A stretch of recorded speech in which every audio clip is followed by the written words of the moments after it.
Muito boa tarde, pessoal. Estamos aqui de volta para mais um vídeo da série do Firebird Essencial, série 1, falando sobre a migração de versão para a versão 5.0, certo? Então a gente já falou aqui sobre qual é o jeito mais rápido de você fazer a migração, a gente já falou sobre os problemas que você pode encontrar e hoje a gente vai falar aqui sobre como resolver esses problemas, certo? Então a gente sabe que a gente precisa compatibilizar os BLRs da versão anterior para a versão 5.0 e eu aqui junto com o Alexei Koviazin, presidente da Fundação Firebird e dono da IB Surgeon, vamos falar sobre isso hoje. Seja bem-vindo, Alexei.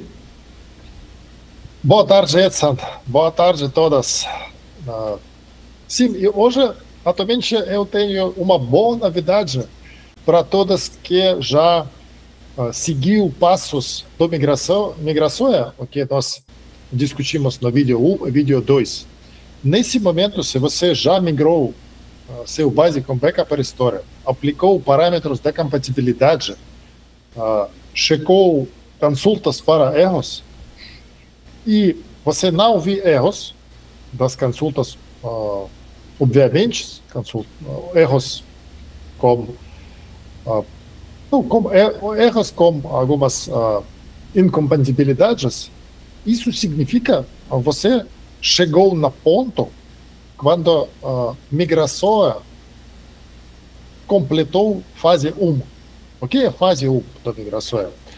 Base está funcionando, aplicativo está funcionando, usuários estão aproveitando melhorias do Firebird 5 e como sempre, restou somente uma coisa: fazer base de dados 100% compatível com Firebird 5.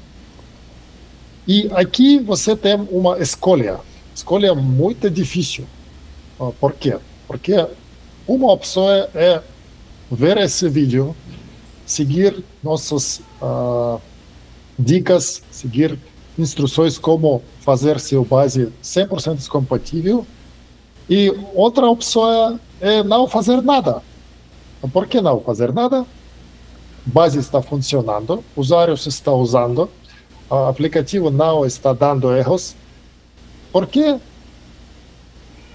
preocupa sobre a migração e fazer base 100% compatível? Edson, você pode dar uma ideia porque isso realmente precisa fazer? Vamos lá.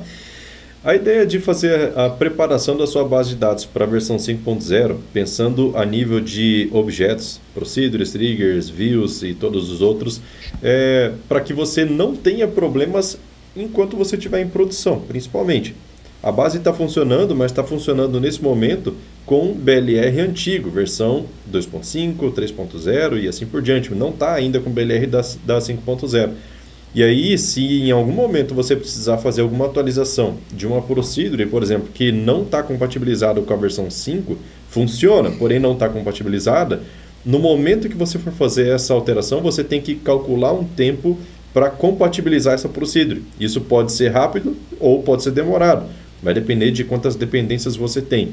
Então, nessa base de exemplo que a gente tem aqui, eu já até deixei ela pronta aqui na 5.0, é uma base que foi restaurada da 2.5, mas não foi compatibilizada ainda, a gente vai fazer essa compatibilização junto, certo? Então, a gente já pode começar aqui a mostrar qual é o método manual de se fazer isso, como é que a gente faz para identificar cada um dos problemas, para recompilar os objetos, e existe também um método mais rápido que a gente vai deixar para depois, beleza?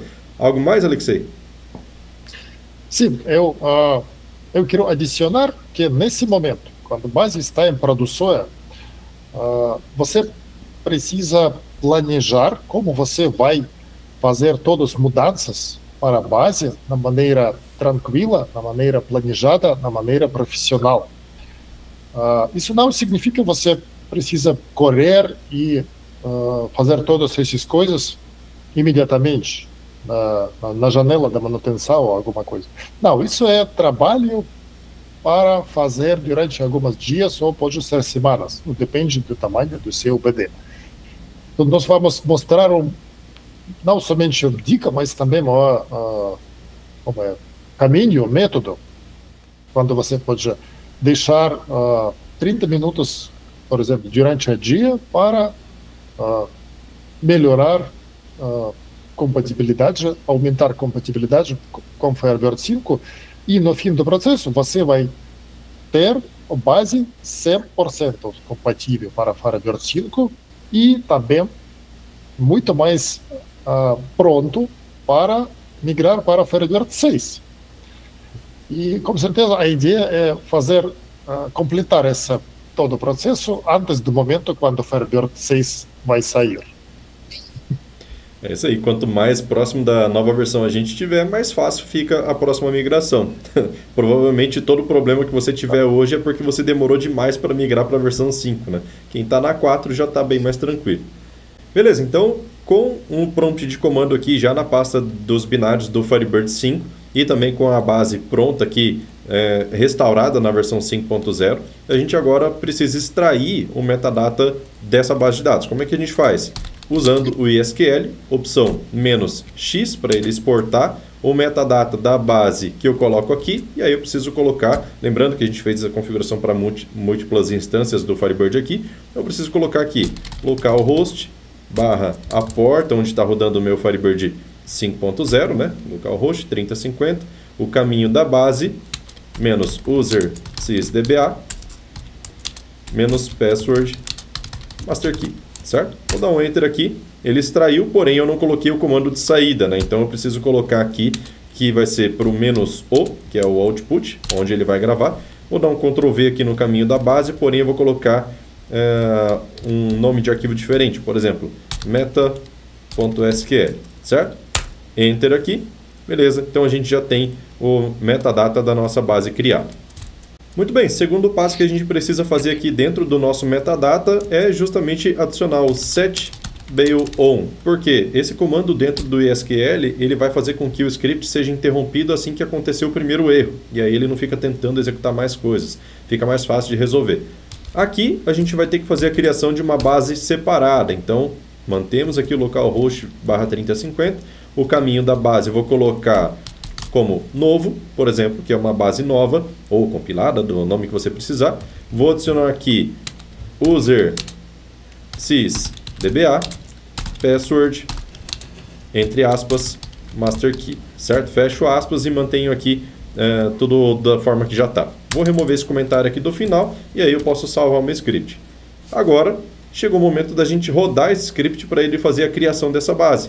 A gente volta para o prompt de comando dentro do ISQL, vou limpar a tela aqui, ISQL -i, e aí eu vou colocar o caminho do meu arquivo meta, então vou colocar aqui ó, meta.sql, e vou dar um Enter para ele começar a execução. Enter, pronto, a gente já chegou no primeiro erro. Muito bem, então agora a gente já sabe qual é a procedure que deu o primeiro erro. Primeiro passo, copiar o nome dessa procedure, e a gente vem aqui ó, nenhum nome especificado na coluna número 1 da tabela derivada C. Se a gente for procurar essa procedure, inclusive ele diz aqui o número da linha, né? Linha 124. Eu vou procurar aqui na linha 124 do meu arquivo. Aqui a gente tem o início da nossa procedure, que é a procedure que deu problema.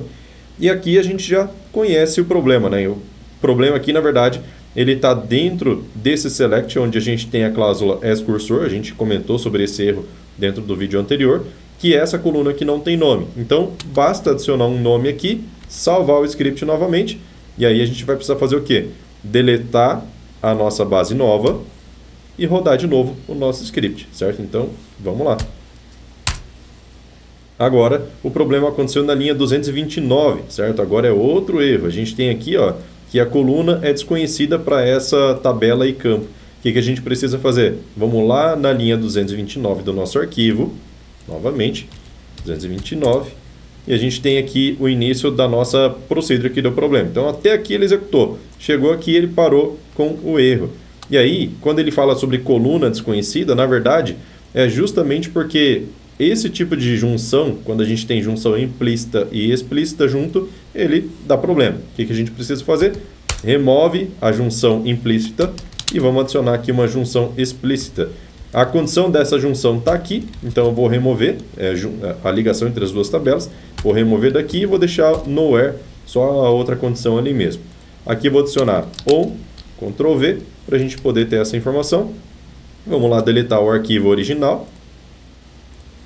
5.0 novo vai embora. E aí vamos executar novamente o nosso script.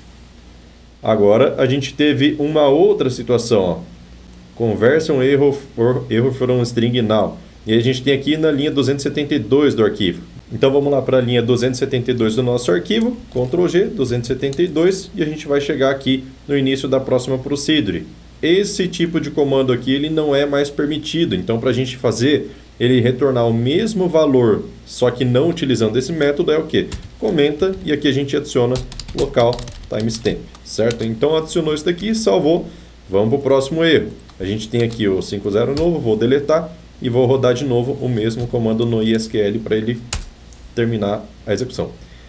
Terminou a correção de procedures aqui dentro. Mas nessa base a gente tem mais um detalhe que a gente precisa falar, que é justamente o domain boolean. Mas antes nós vamos para domain boolean, nós precisamos aplicar essas mudanças. So, nessa base pequena, base somente para demonstração, é fácil fazer tudo em um corte. Começou, 5 minutos, já migrou tudo. Mas quando você tem, por exemplo, 1.000 dos procedures e 200 procedures têm problemas, alguns problemas, como o que vai dar erro nesse script, você precisa fazer o seguinte, marcar stored procedures que você mudou nesse script e copiar desse script esses alter, aplicar para a base de produção e continuar, por exemplo, na dia seguinte, porque com certeza não vai ser possível completar a migração em um dia com esse caminho. Então, nesse exemplo, nós editamos 3 procedures, então precisamos voltar para MetaSQL, copiar texto e aplicar para a base de produção. Mesmo tendo compilado todo esse script ali pelo ISQL, você já tendo copiado suas procedures aí de alteração para rodar dentro do banco de produção, tem mais uma coisa que a gente precisa fazer ainda, tá? Então, uma coisa que a gente precisa fazer é buscar pela palavra current time, certo? Então, toda vez que a gente observar essa palavra current time, seja current time ou current timestamp, se você quiser manter esse mesmo tipo de dado que você já utiliza, você vai precisar trocar isso daqui por local time ou local timestamp. No caso, current time, se a gente fizer essa troca aqui, já vai resolver. Solução é digitar current time e aqui colocar local time, só que aqui é tudo junto, não tem espaço, não tem underline. Então aqui no current time a gente só faz essa substituição de todos os lugares, encontrou 3 ocorrências e aí a gente já consegue localizar eles aqui. Por isso a gente vai ter que gerar uma nova base já com essa correção, certo? Isso se você não está utilizando o Data Type Compatibility, né?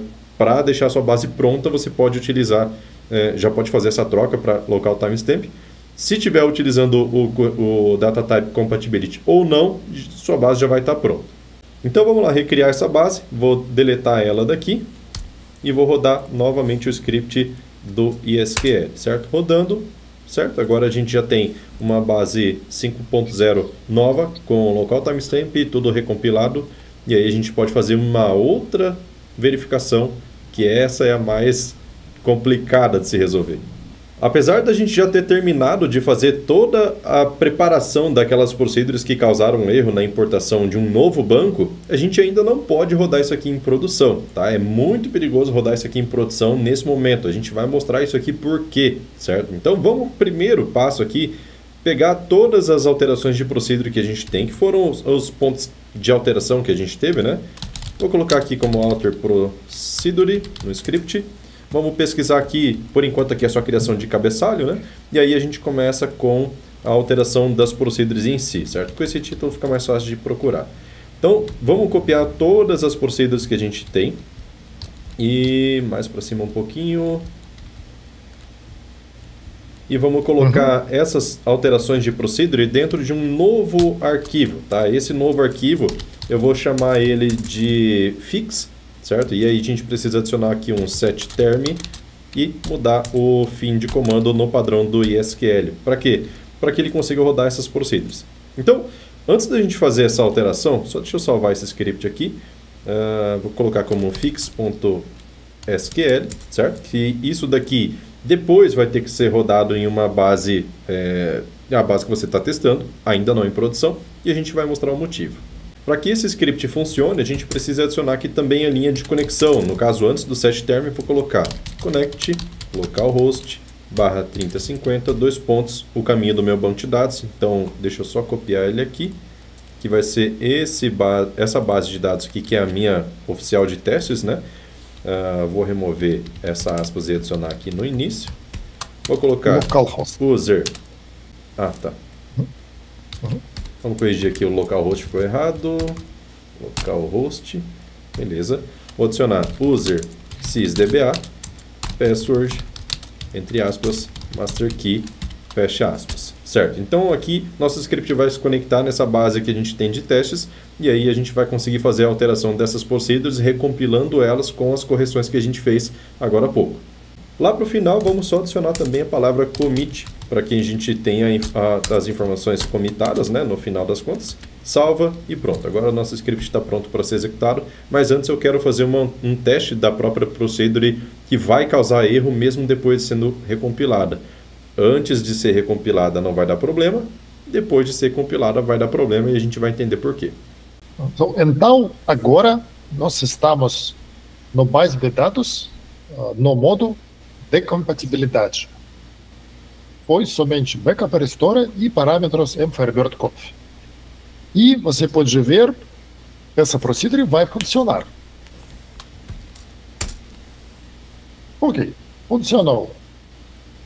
Então, isso significa que usuários também estão usando procedures como foi na 2.5, sem mudanças, sem problema. E agora vamos tentar aplicar script de fix com alterações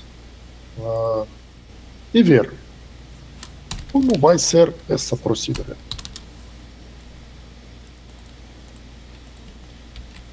ISQL-i, coloco o caminho do meu script e mando rodar. Ok. Depois de executado, a gente volta aqui para a nossa base e tenta executar a mesma procedure, certo? Eu vou só desconectar e conectar novamente para pegar as alterações e aí vou fazer a execução da mesma procedure. Aqui a gente já começa a ter erro, certo? Então, mesmo com a procedure recompilada, que é o que aconteceu ali no processo anterior, ela continua dando erro, certo? Ela ainda não está compatível com a versão 5.0. Isso acontece por conta de um ponto muito particular que acontece nessa base de dados, que é uma base de dados que a gente provocou esse tipo de problema que pode acontecer em produção. Vamos ver o código-fonte dessa procedure e ver por que tem esse erro. E nós temos domain como nome boolean. Na 2.5 fui domain. Alguém colocou create domain boolean small int. Na realidade, esse domain usa small int. E quando nós chegamos na Firebird 5, a storage procedure foi recompilada, recriada, e pegou o boolean como a boolean de 5, a boolean que realmente a boolean não é small int.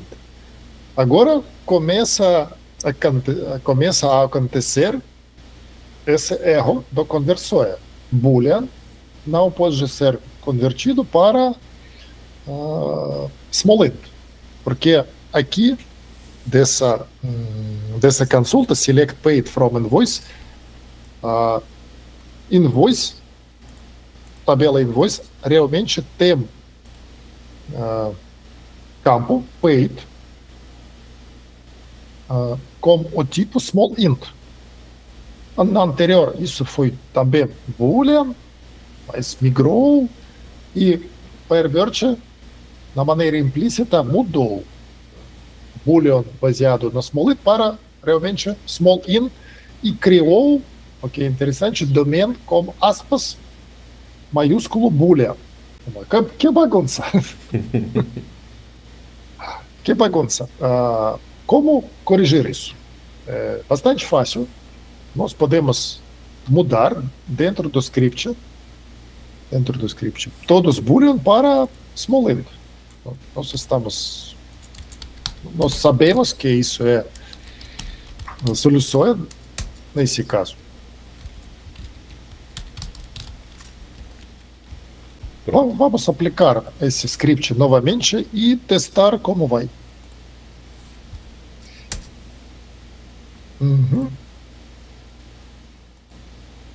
Reconectar e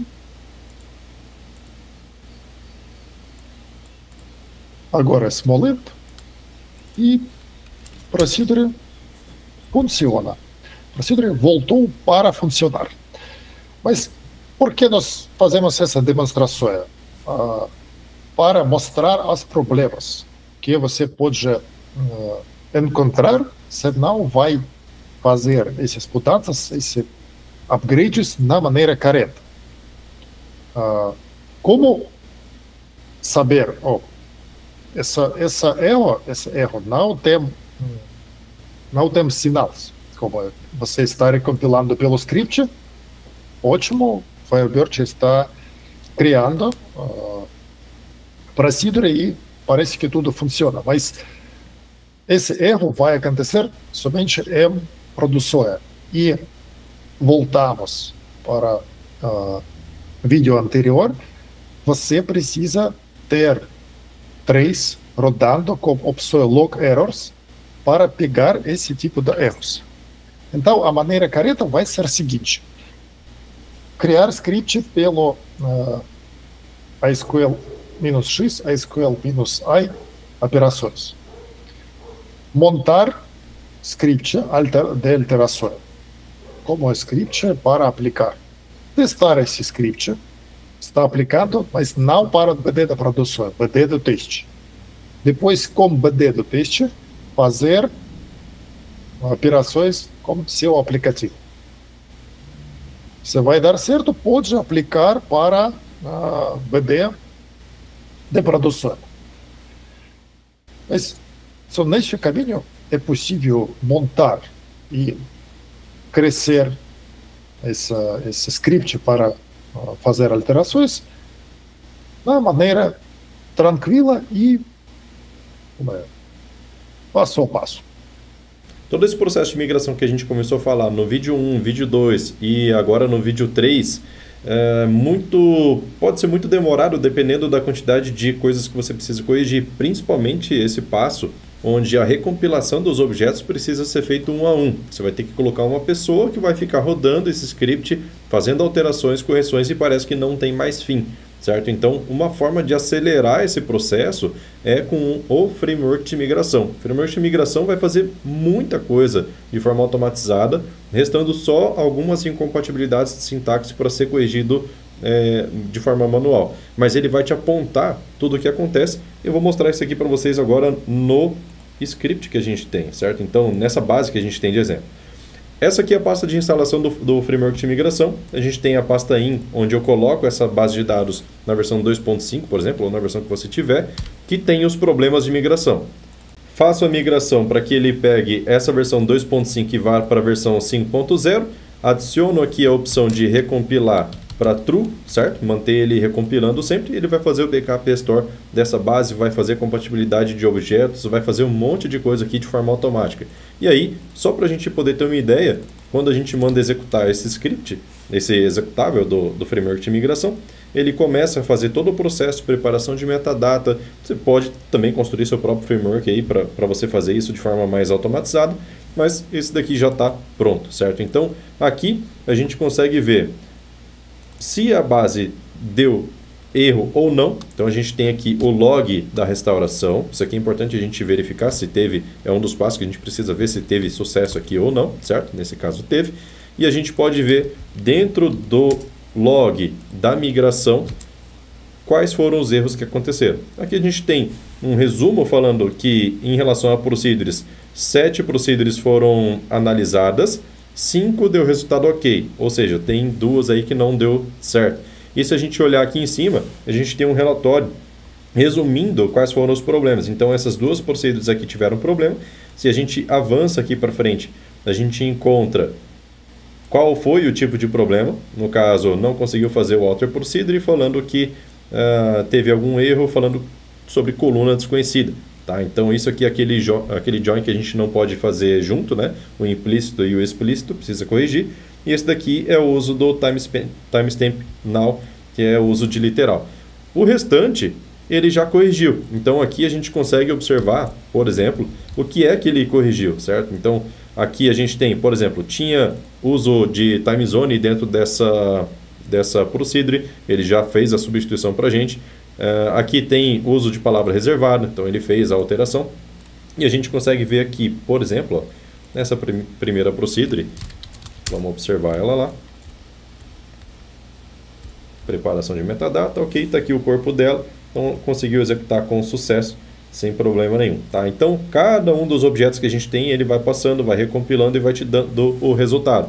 E a gente consegue pesquisar também pela palavra erro, e a gente consegue ver exatamente o que é que aconteceu. Esse erro aqui a gente pode observar que é por conta da junção que a gente comentou, que não pode ter essas 2 junções. Então a gente pode simplesmente corrigir essa junção, adicionar um script de correção aqui dentro da pasta scripts, pós, e aí aqui dentro dessa pasta, todo script que tiver aqui dentro, ele vai passar corrigindo para você resolver. Então erros mais sérios como de sintaxe, a gente precisa fazer um script para analisar e ter critério, saber se vai estar ok ou não. Então, a ideia de recompilar todos os objetos como uma ferramenta específica, como framework de migração, é o seguinte: é possível identificar e analisar todos os objetos que precisa avaliar, analisar e corrigir. Isso é a primeira coisa. Por exemplo, se você tem 5.000 procedures dentro do base, um programador, um desenvolvedor vai corrigir eles para muito tempo.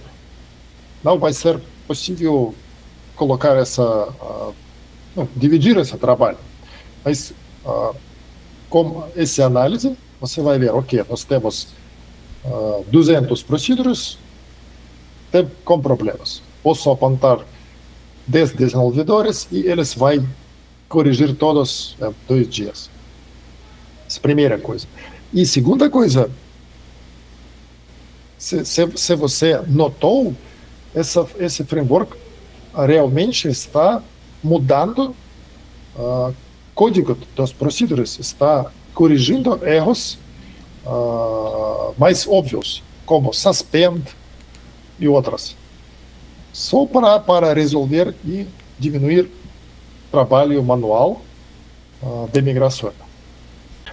Essa ferramenta é paga. Se você está planejando para muitas bases de dados, ela vai precisar de licença, mas ela também permite uma migração, uma migração gratuita.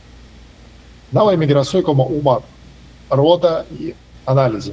Não, você pode migrar a mesma base e rodar essa ferramenta até de migração vai gerar logo de sucesso. Como vocês podem ver, essa ferramenta vai economizar muito tempo de vocês para fazer a migração. E quanto menos tempo vocês gastarem migrando, melhor, porque você não precisa manter 2 fontes do seu sistema, um compatível com a versão 5.0, outro compatível com a versão 2.5, por exemplo. E isso é muito mais vantajoso. Lembrando também que amanhã a gente vai fazer nosso 4º episódio dessa sessão, dessa série de migração, certo? E sobre o 4º episódio a gente vai fazer uma sessão de perguntas e respostas. Então anota aí todas as dúvidas que você tem sobre esse processo, porque amanhã é o dia da gente tirar todas as dúvidas e falar sobre especificamente o que você está precisando aí no seu cenário. Beleza? Beleza. Então, até amanhã. Obrigado, até amanhã.